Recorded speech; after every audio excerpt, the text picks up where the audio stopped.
Hello Ramen Nation, Chris Cobain here, and this is a first for all of us.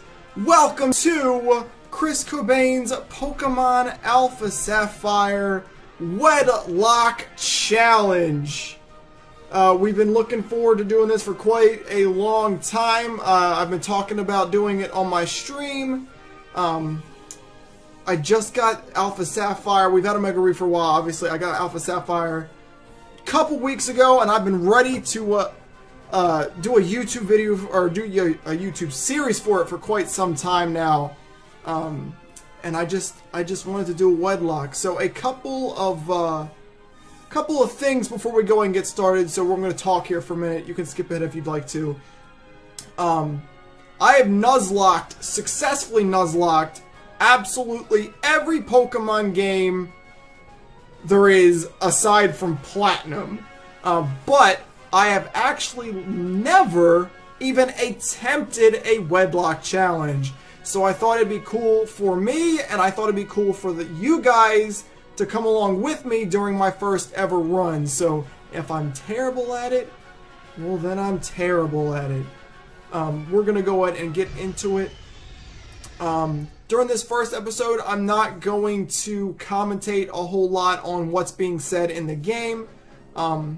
Like this part here, let's be fair, you guys have seen this hundreds of times by now. The game's been out for months at this point, so I know you guys have already seen this. What I'm actually going to do instead as we move along with this is I'm going to explain to you guys what a Wedlocke challenge is and what kind of rules I will be invoking during this particular run, as we see the zoom out and what is the probably one of the greatest things they've ever done in a Pokemon game, where they put you in the back of this truck and it's all 3D. I think that is an incredible aspect of this game, and I love it.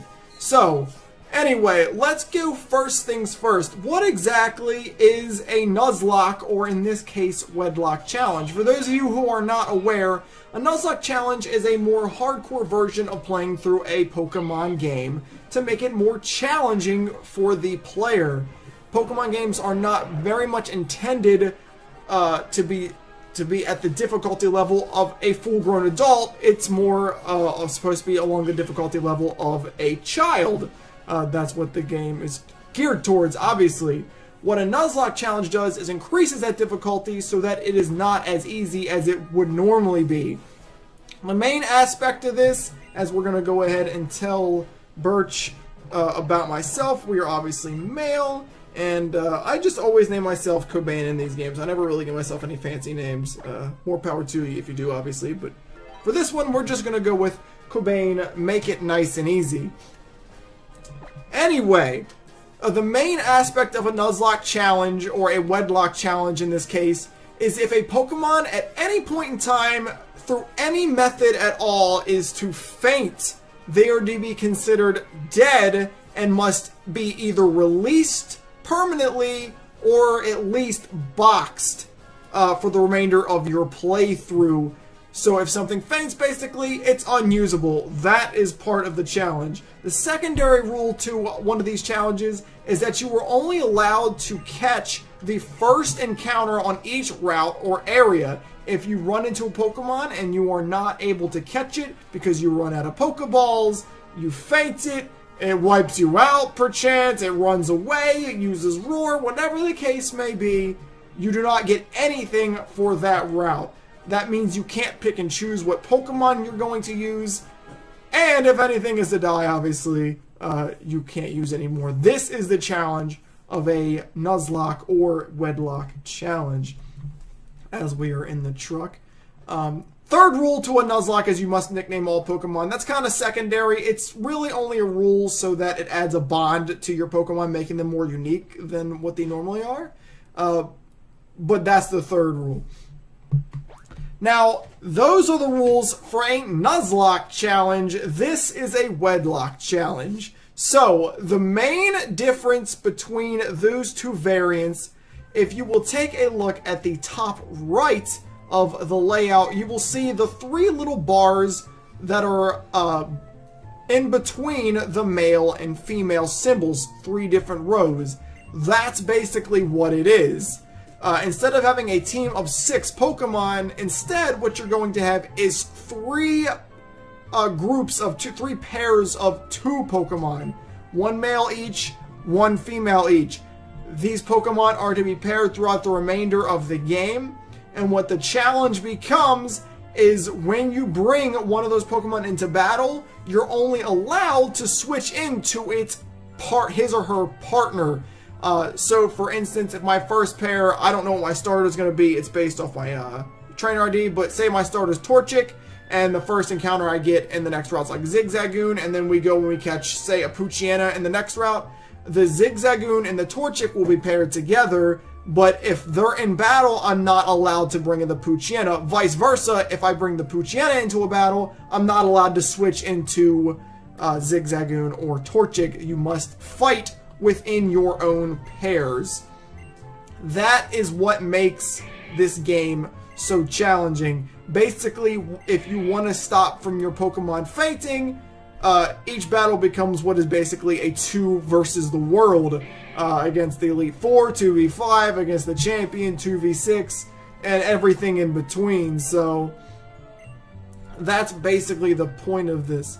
I will also be employing a few extra rules to this to add to the challenge a little bit. I'm not going to do anything too hardcore since this game, or a Wedlocke challenge in general, is already pretty difficult. Namely, as I'm going to go ahead and go into the options and show you guys now. First things first, as we set this text speed to fast so it's easier on us. The battle style will be set mode. That's pretty simple. Basically, when I faint an opponent's Pokemon, it will not give me an option to switch out into whatever I want. My opponent will just bring out a Pokemon, and I have to go from there. I'm not able to switch into a perfect counter.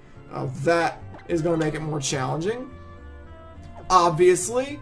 Also, I'm only allowed to use 3 healing items per battle. Held items do not count towards this limit. Held items like berries are fine as long as they are being held.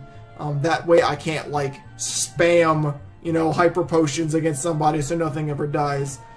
That's going to be the point of that. So we got the clock all set. Is there anything else I really need to tell you guys about this run? I guess that is about it.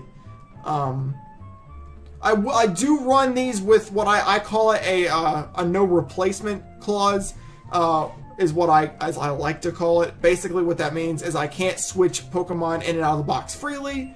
I can deposit Pokemon into the box as long as I don't immediately grab something else out of the box to replace it with, and I'm not allowed to deposit anything in the box if they're already part of a pair unless I box that whole pair.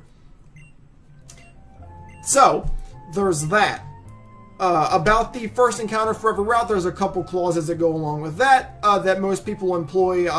First of all, there is Dupes Clause. Dupes Clause means you can't catch any Pokemon you already caught, or an evolutionary family, or anything in the evolutionary line, I should say. So, again, if I catch Zigzagoon on the first route, and then it dies, or even if it doesn't die, and I run into a Zigzagoon later, that encounter doesn't count. Even if I move on, I encounter a Looooot as my first encounter later, that also does not count. I believe we're supposed to go here. I wasn't looking. You'd think I'd know by now. Yeah, this looks good. This looks good. Okay, so anyway, so there's that one. I will be using a dupes limit of 3, so if I run into 3 dupes encounters in a row, I don't get anything for that route. That's to avoid exploitation of trying to get super rare Pokemon. As we walk up and see May, I really do not like her in this game. I feel like she's far too clingy. I also apologize for this episode being so talkative and so boring. That's really the aspect of the beginning of a Pokemon game. You kind of have to go through all this stuff in order to get into it. So I promise you that from here on out, after this video, the part 1, that this is going to get a lot more interesting than this as we actually get into stuff. Oh, we will go ahead and get our started on this one. That's probably the end of it. But anyway, the second clause you're going to employ on the encounter rule is Shiny Clause. That's pretty simple. If the Pokemon's shiny, I'm going to catch it anyway. I will only use the shiny if it's an actual encounter, but in most cases that's not going to be what happens, so I'll end up just putting it in the box and I won't be using it. Also, if a shiny happens to be my legitimate encounter and it ends up fainting, I'm just going to box it. I'm not going to really basic, because shinies are too rare. Especially when you don't have any kind of shiny charm or anything of that nature. So, anyway, past that mouthful of crap that half of you probably didn't even listen to, we're going to go ahead and actually get into the game as we've gotten through all the tutorial kind of stuff. First things first here, I need to check my trainer ID, and my ID is 38003. So this is how picking your starter works if you're going to use this method. If your ID number ends in 1, 2, or 3, you get the grass starter. If it ends in 4, 5, 6, you get the fire starter. If it ends in 7, 8, 9, you get the water starter. If it's 0, you pick whichever one you want. You can either do I pick whichever starter I want, or you can go back one number to the second to last number and use whatever that. Not the case for me. It's 3. It's pretty easy. That means my starter is actually going to be Trico. I don't think I've ever run Trico in this game before, so that's going to be pretty interesting. I think I hear someone screaming up ahead. What should I do? What should we do? Somebody has to go help. I will talk now. You're welcome. I love this scene in the game. You know, in Ruby, Sapphire, and Emerald, you know, all the characters are the same size, sprite-wise, but in this one, since they're so realistic, I mean, look at this. You got that big old dude being chased by that little Poochyena. So we said my trainer ID ends in 3. Basically, you can do it this way, you know, 1, 2, 3, 4, 5, 6, 7, 8, 9. Pretty easy. Makes a lot of sense. But mine was 3. That means Trico is my starter, and we will nickname him here in a minute.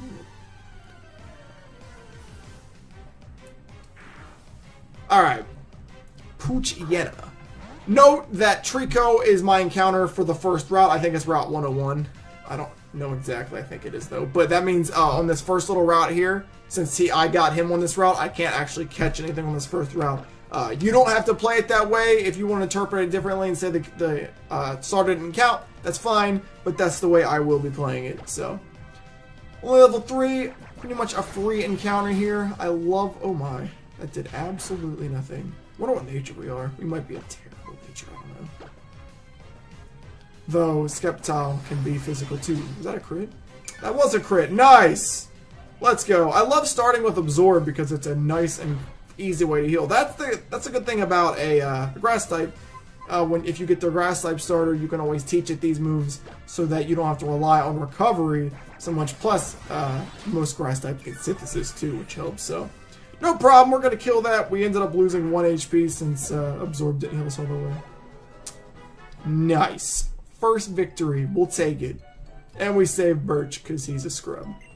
I went to the tall grass to survey wild Pokemon when I was suddenly jumped. You saved my hide. Thanks a lot. You're welcome, fatty.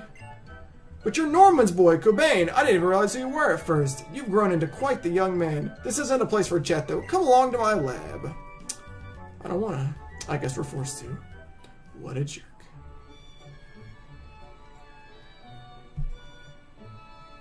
What do you gotta say, bro? I don't think we have to do anything specific at this point yet. I think it's just nickname.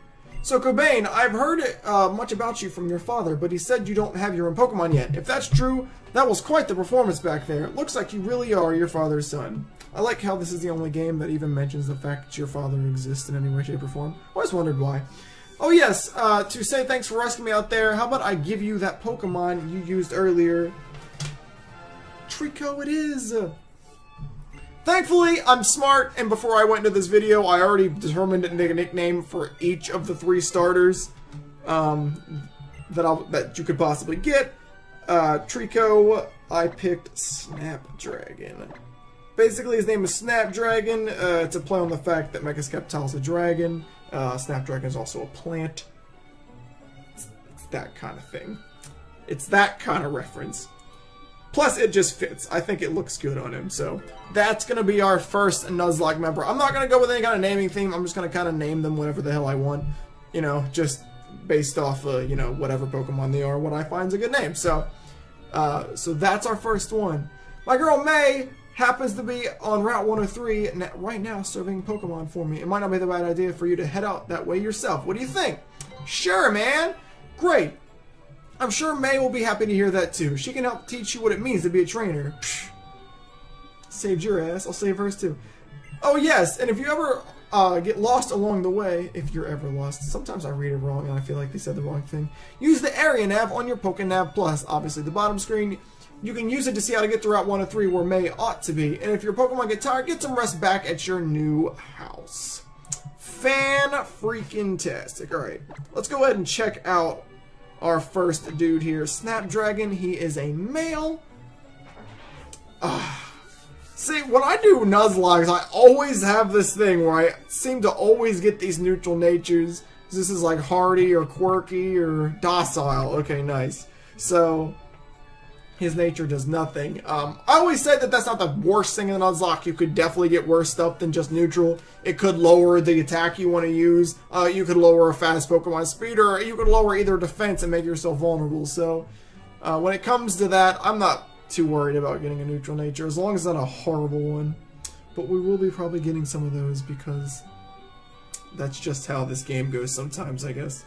But anyway, guys, that's going to go ahead and be the end of the first episode of this. I know we didn't do a whole lot in this, but like I said, that's the nature of the beast when you go into a Pokemon game. The beginning of it is never really that exciting. But thank you guys for taking the time out of your day to watch the video. I'm very excited for this Wedlocke run. I hope you guys are too. The real action begins tomorrow. We're going to go take on May. Maybe get a new encounter somewhere. We'll see. It's going to have to be female. But that should be pretty exciting, and hopefully this goes well. Wish me luck. This is probably not going to be that easy, alright? But that's it for me, you guys, so I will see you guys in episode number 2.